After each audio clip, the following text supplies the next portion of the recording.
others might have considered it soul-eating, Stanley relished every moment that the orders came in, as though he had been made exactly for this job. And Stanley was happy. And then one day, something very peculiar happened. Something that would forever change Stanley. Something he would never quite forget.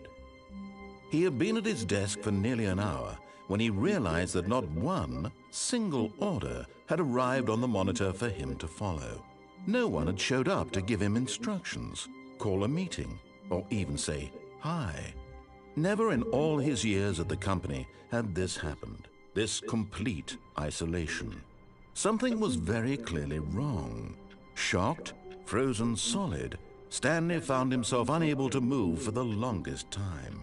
But as he came to his wits and regained his senses, he got up from his desk and stepped out of his office.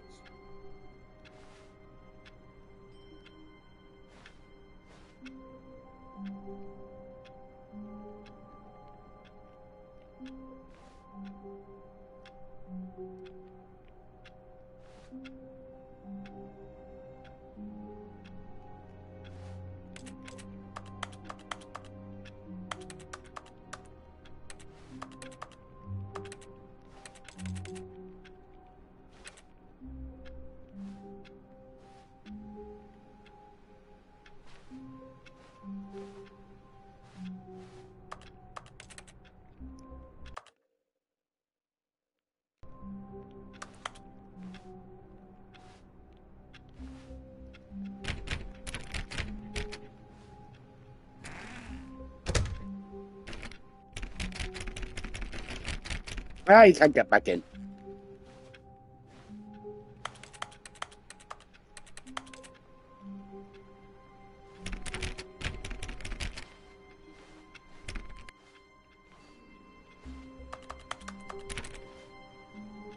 All of his co-workers were gone. What could it mean? Stanley decided to go to the meeting room. Perhaps he had simply missed a memo. Oh, please. Are you really just doing this for the trophy? Click a door 5 times? Is that all you think a trophy is worth? No. I can't just give these merits away for such little effort. A measly 5 clicks. Now, suppose you were to click the door 20 times. I would say that's the kind of effort that warrants recognition. I have to say, I'm still not feeling the satisfaction of witnessing true effort for a noble cause. Perhaps 50 clicks will do it. Yes, almost certainly 50 clicks.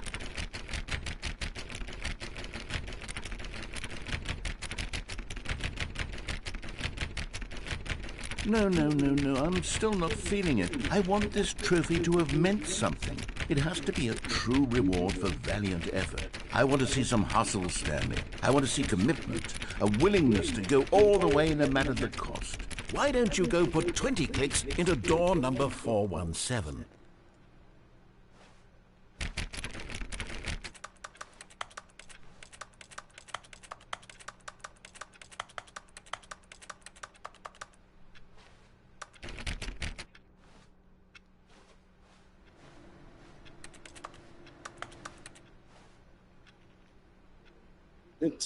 Trophies. Is it?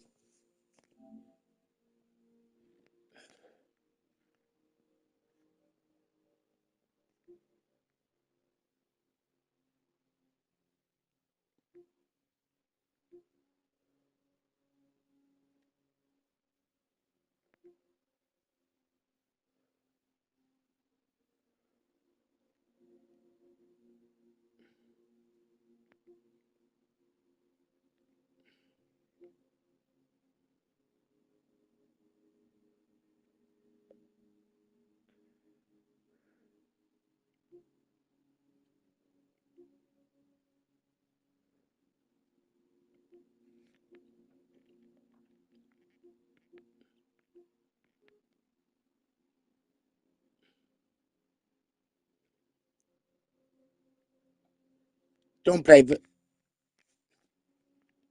for 10 years. You get a trophy for not playing this game for 10 years. That doesn't make sense.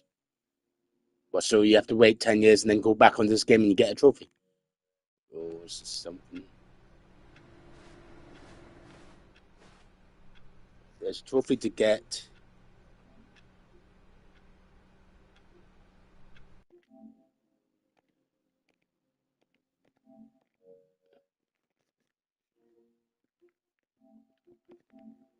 Was it a trophy for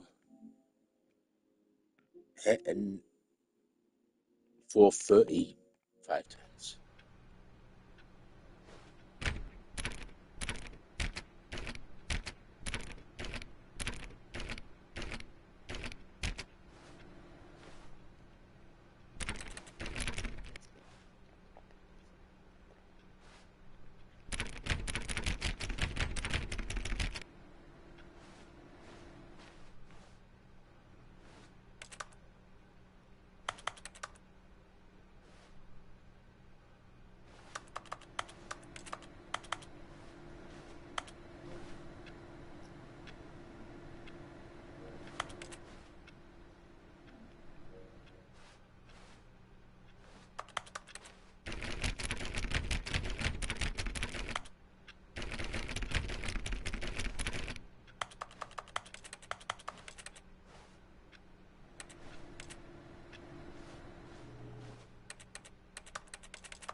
Oh, great. Now, go click a few times on door 437.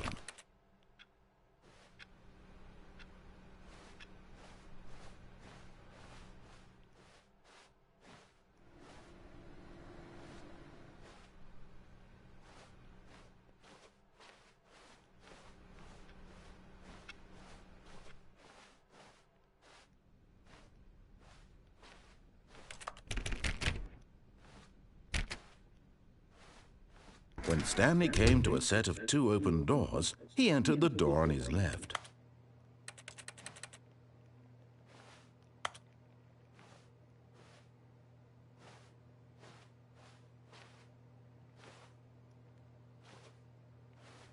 This was not the correct way to the meeting room, and Stanley knew it perfectly well. Perhaps he wanted to stop by the employee lounge first, just to admire it.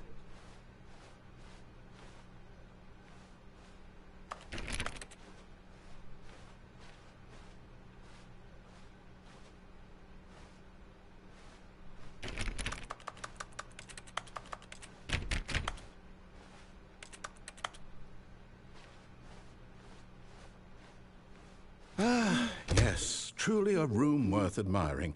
It had really been worth the detour after all, just to spend a few moments here in this immaculate, beautifully constructed room. Stanley simply stood here, drinking it all in. But eager to get back to business, Stanley took the first open door on his left.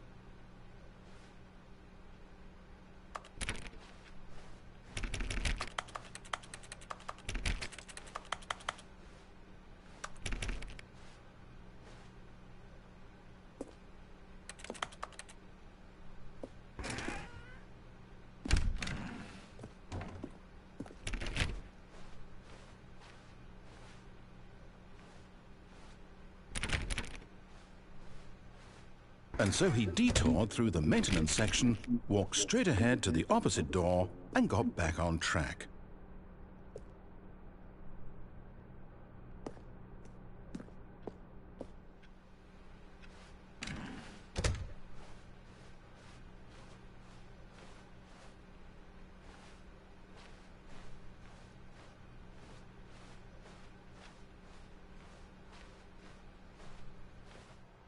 Yet there was not a single person here either.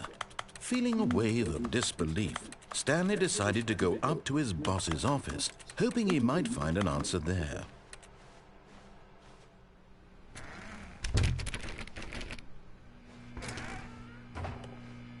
Stanley stepped into the broom closet, but there was nothing here, so he turned around and got back on track. Coming to a staircase, Stanley walked upstairs to his boss's office.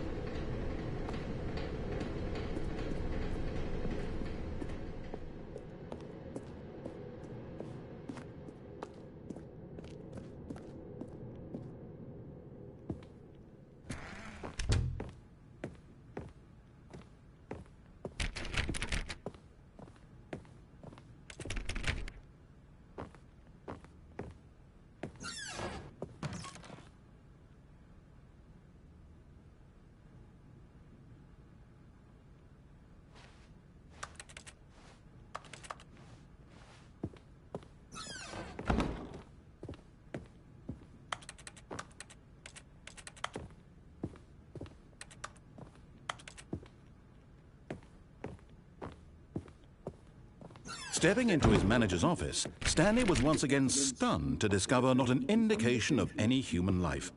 Shocked, unraveled, Stanley wondered in disbelief who orchestrated this, what dark secret was being held from him.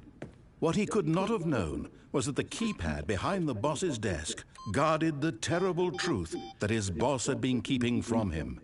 And so the boss had assigned it an extra secret PIN number. 2845. But of course, Stanley couldn't possibly have known this.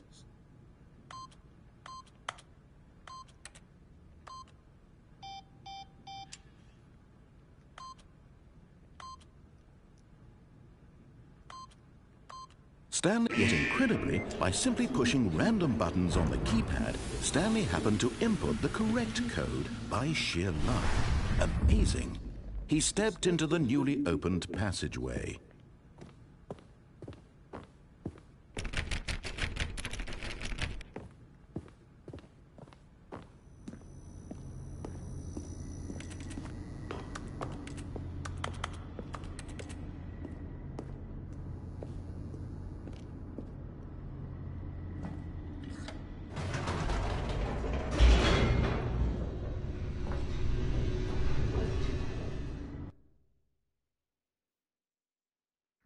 Descending deeper into the building,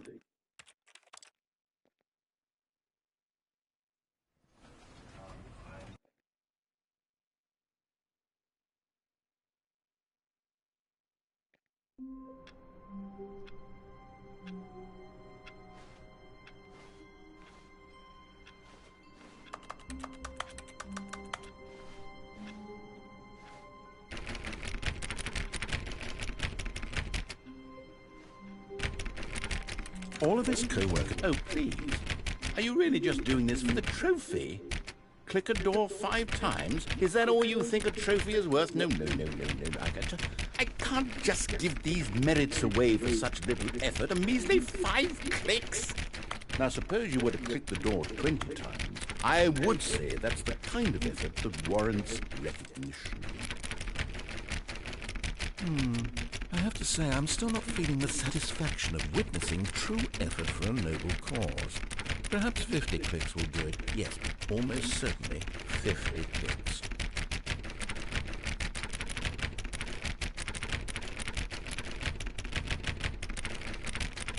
No, I'm still not feeling it. I want this trophy to have meant something. It has to be a true reward for valiant effort. I want to see some hustle, Stanley. I want to see commitment, a willingness to go all the way no matter the cost. Why don't you go put 20 clicks into door number 417?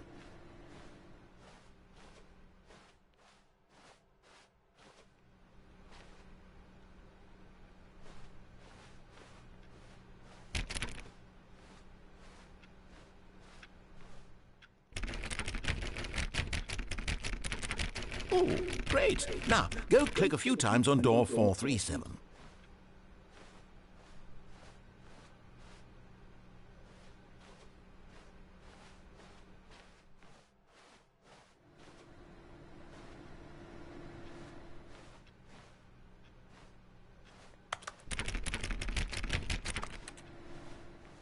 Excellent. I think we're getting somewhere. Now, door 415. Let's give it 10 clicks or so.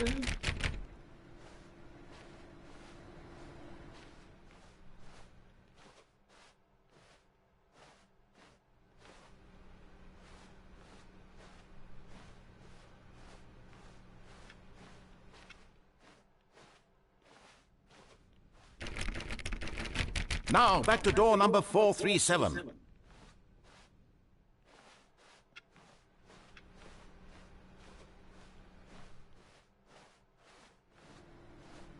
Let's see. How about you click on, well, I don't know, the copy machine? All right, back to room 417. I'm really feeling it now. I think we're getting somewhere. Okay, now go climb on employee 419's desk.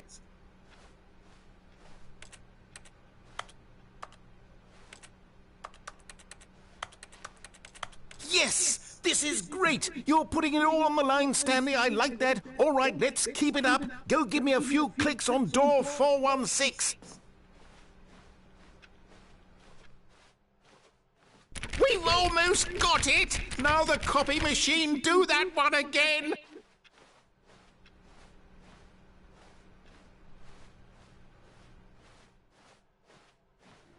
Finish it off, Stanley! 5 clicks on door 430! Yes! We did it! Oh, wow. That felt amazing. Oh, you really earned it, Stanley. Nothing could hold you back. Yes, I'm very proud of how far we've come today.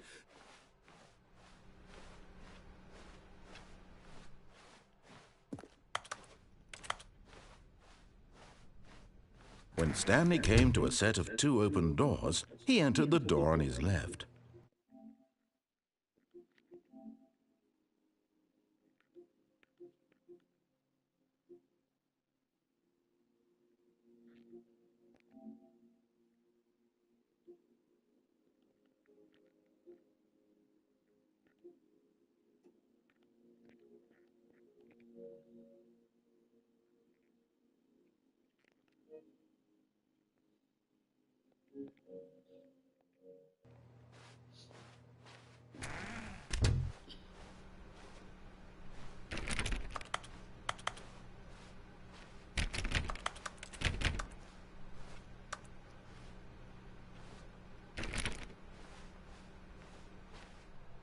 Yet there was not a single person here either.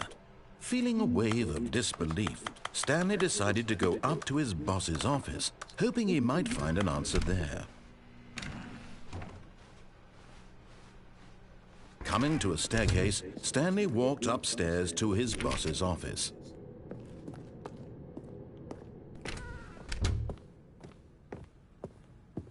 Stepping into his manager's office, Stanley was once again stunned to discover not an indication of any human life. What could it mean? Stanley wondered. Stanley was in such a rush to get through the story as quickly as possible, he didn't even have a single minute to just let the narrator talk. That kind of anxiety isn't healthy, so he relaxed for a few moments with some calming New Age music.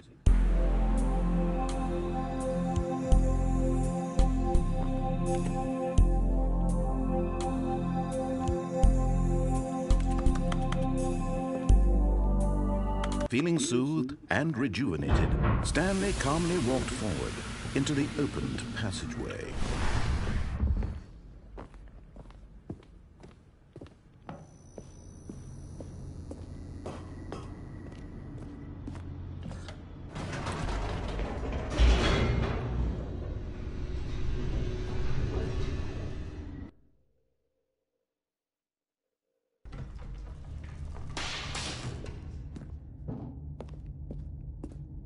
Stanley walked straight ahead through the large door that read Mind Control Facility.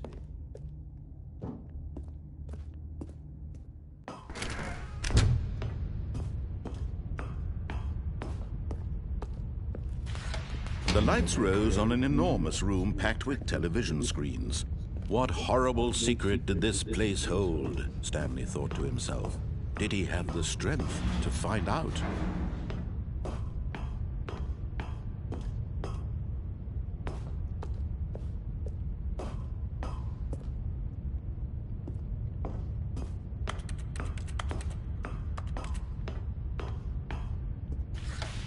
Now the monitors jumped to life, their true nature revealed.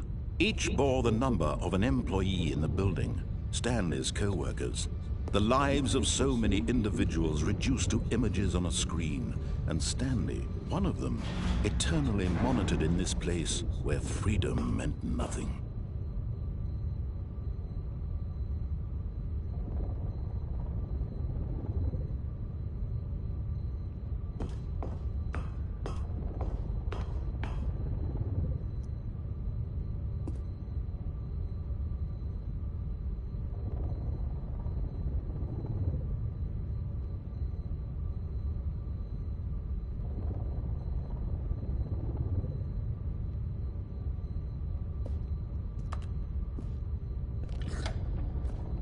This mind control facility, it was too horrible to believe. It couldn't be true.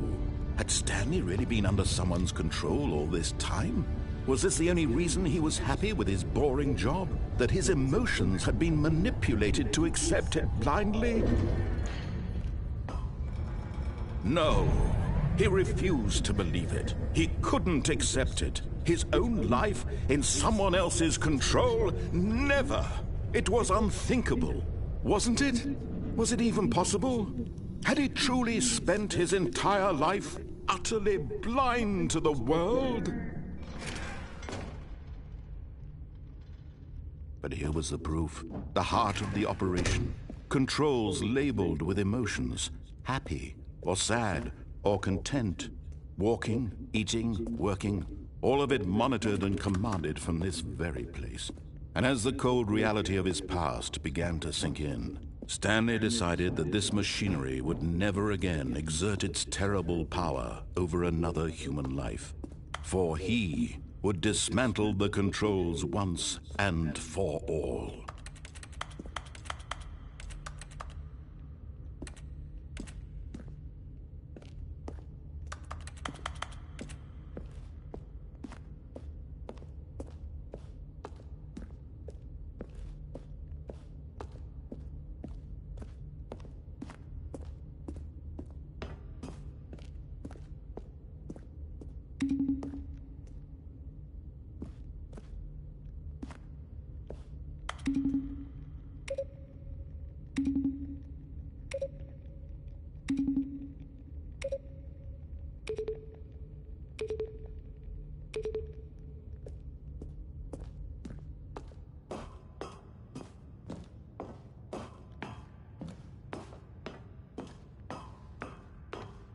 And when at last he found the source of the room's power, he knew it was his duty, his obligation, to put an end to this horrible place and to everything it stood for.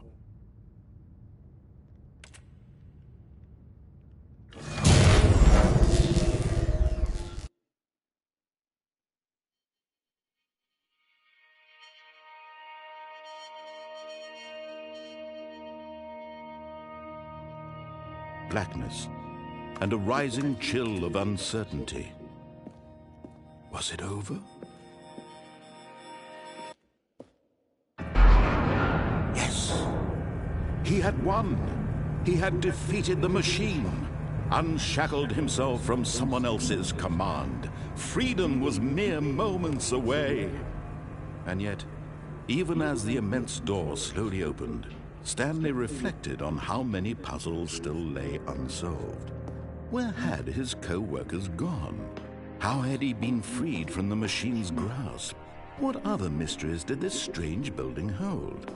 But as sunlight streamed into the chamber, he realized none of this mattered to him, for it was not knowledge or even power that he had been seeking, but happiness. Perhaps his goal had not been to understand, but to let go. No longer would anyone tell him where to go, what to do, or how to feel. Whatever life he lives, it will be his. And that was all he needed to know. It was perhaps the only thing worth knowing. Stanley stepped through the open door.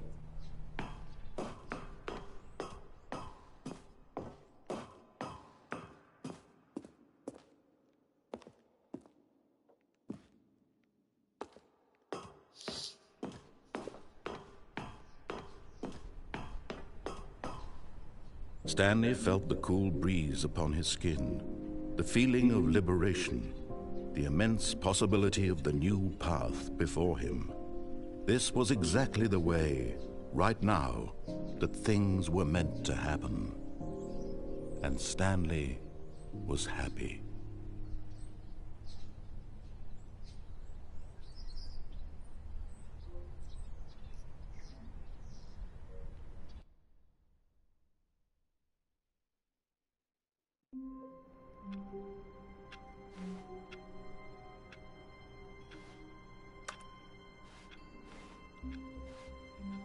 All of his co-workers were gone.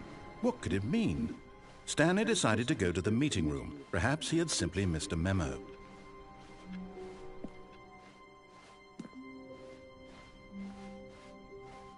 When Stanley came to a set of 2 open doors, this was not the correct way to the meeting room, and Stanley knew it perfectly well.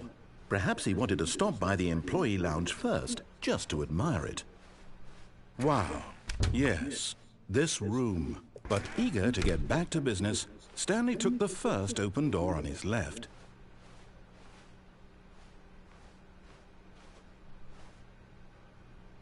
Stanley was so bad at following directions, it's incredible he wasn't fired years ago.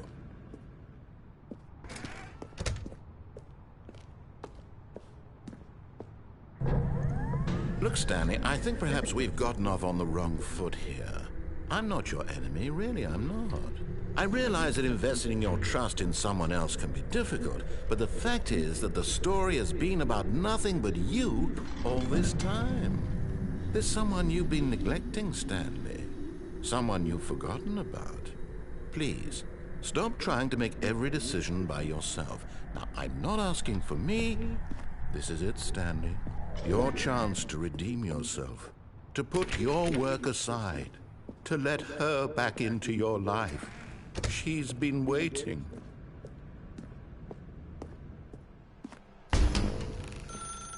That's her, Stanley. You need to be the one to do this, to reach out to her.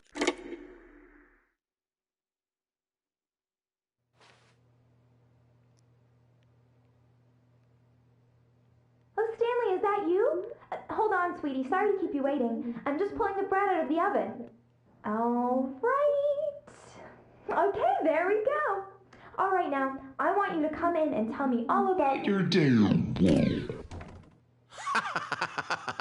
Gotcha. Oh, come on. Did you actually think you had a loving wife who'd want to commit their life to you? I'm trying to make a point here, Stanley. I'm trying to get you to see something. Come inside. Let me show you what's really going on here. Sorry, but you're in my story now.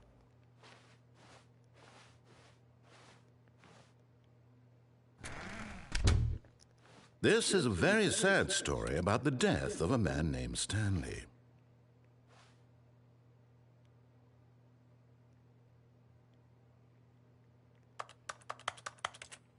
Stanley is quite a boring fellow.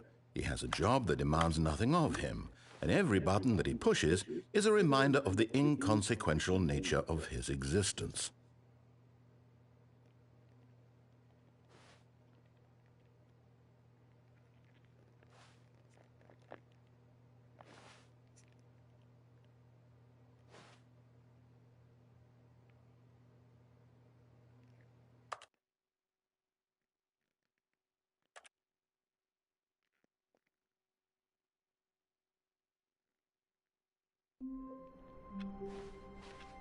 All of his co-workers were gone. What could it mean?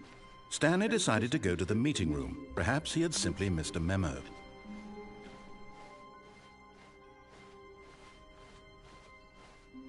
When Stanley came to a set of 2 open doors, he entered the door on his left.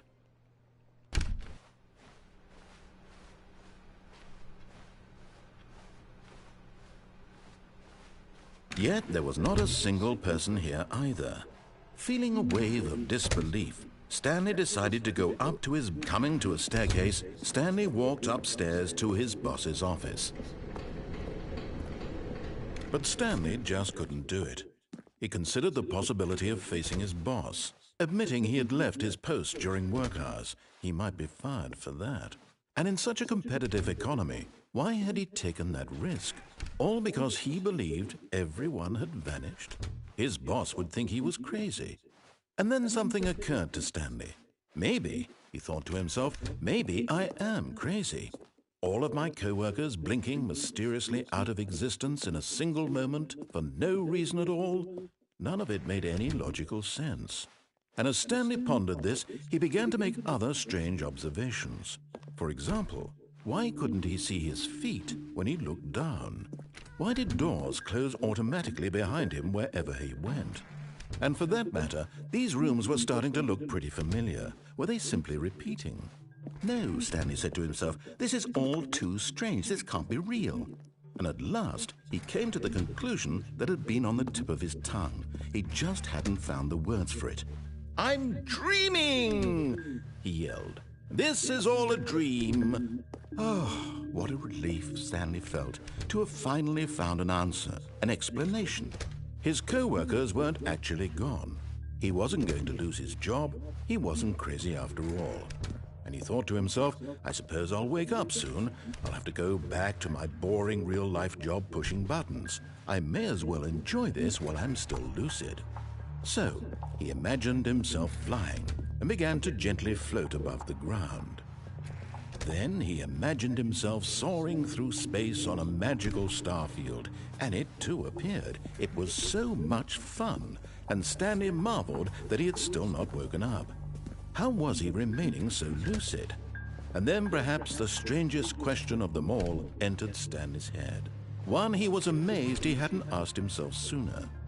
Why is there a voice in my head dictating everything that I'm doing and thinking? Now the voice was describing itself being considered by Stanley, who found it particularly strange. I'm dreaming about a voice describing me, thinking about how it's describing my thoughts, he thought. And while he thought it all very odd and wondered if this voice spoke to all people in their dreams, the truth was that, of course, this was not a dream. How could it be? Was Stanley simply deceiving himself, believing that if he's asleep, he doesn't have to take responsibility for himself? Stanley is as awake right now as he's ever been in his life. Now, hearing the voice speak these words was quite a shock to Stanley.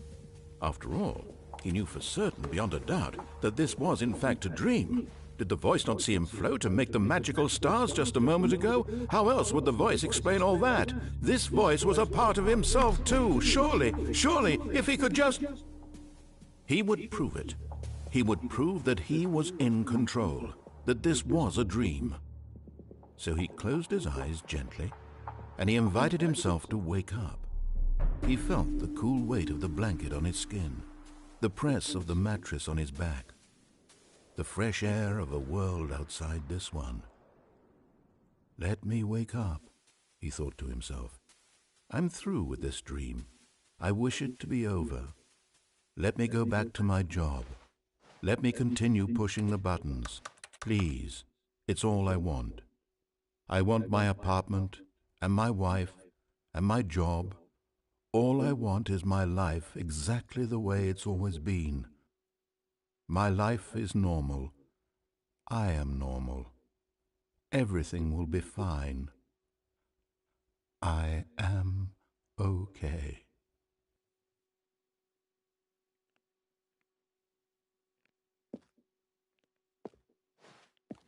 Stanley began screaming.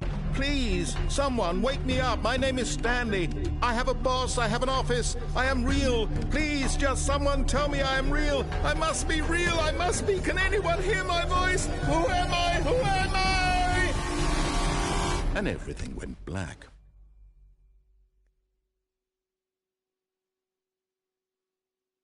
This is the story of a woman named Mariella. Mariella woke up on a day like any other. She arose, got dressed, gathered her belongings, and walked to her place of work. But on this particular day, her walk was interrupted by the body of a man who had stumbled through town talking and screaming to himself, and then collapsed dead on the sidewalk. And although she would soon turn to go call for an ambulance, for just a few brief moments she considered the strange man. He was obviously crazy. This much she knew. Everyone knows what crazy people look like.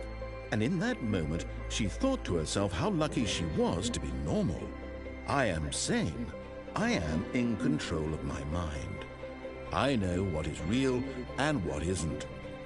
It was comforting to think this, and in a certain way, seeing this man made her feel better. But then she remembered the meeting she had scheduled for that day, the very important people whose impressions of her would affect her career, and by extension, the rest of her life. She had no time for this, so it was only a moment that she stood there, staring down at the body. And then she turned and ran.